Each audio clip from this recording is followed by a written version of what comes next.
En fait, c'était important de faire le FICAM cette année. Je suis ravi que donc le directeur artistique Mohamed Beyou de la Fondation Aïcha, l'Institut français, ait décidé de faire le FICAM cette année parce que ça fait malheureusement 2 ans que le festival est arrêté et qu'un festival international doit continuer. Et c'est d'autant plus important, je pense, que le FICAM, depuis maintenant des années, a pris une position sur la scène internationale des festivals d'animation très importante.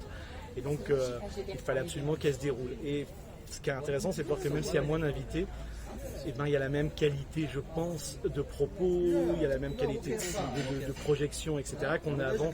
Donc finalement, c'est spécial et à la fois, c'est spécial parce que tout ce qui se passe, c'est ce qu'on a eu depuis 2 ans avec toutes ces histoires. Mais finalement, ça reste un FICAM presque comme une autre édition. Bien sûr. Et pour la rencontre d'aujourd'hui, c'était une magnifique rencontre. هذا سمعوا اللي قدام الصوت كيديروا راه كيعطوك ستاج 4 ou 5 كدير شي 3 ستاجات في العام بحال هكا musiciens. في العام وكتمشي Qu'est-ce que vous dites sur la rencontre? المشكل En fait, ce qui est intéressant dans cette rencontre qu'on vient d'avoir, c'est la grande force, c'est que le FICAM ne soit pas arrêté à l'idée d'être un festival. Et ça, c'est, encore une fois, je répète, mais parce que je pense que c'est important, c'est Mohamed Beyou, maintenant l'Institut français représenté pour cette édition et depuis quelques éditions par Liliana Santos, et la Fondation Aïcha. Et je le dis parce que c'est un moment, ils auraient pu s'arrêter à faire un festival, on aurait pu juste s'arrêter à faire un festival et ça aurait été très bien.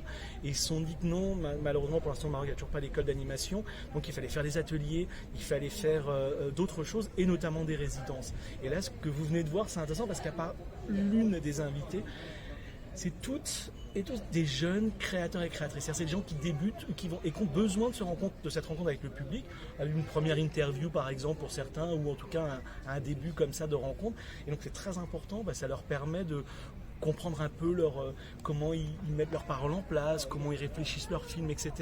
Donc c'était passionnant parce que ça permet d'avoir un début de discours. Et ce sont des jeunes de différents pays. Tout à fait. C'est ça qui est intéressant aussi parce que ça permet finalement un croisement. On avait un réalisateur qui nous vient de Chine, une réalisatrice qui est franco-algérienne, on va dire, qui est algérienne réellement dans ce qu'elle a envie de dire, une réalisatrice donc qui est marocaine mais qui a vécu aussi à un moment donné en Angleterre, une réalisatrice française mais qui elle est d'origine et qui a plein d'origines aussi.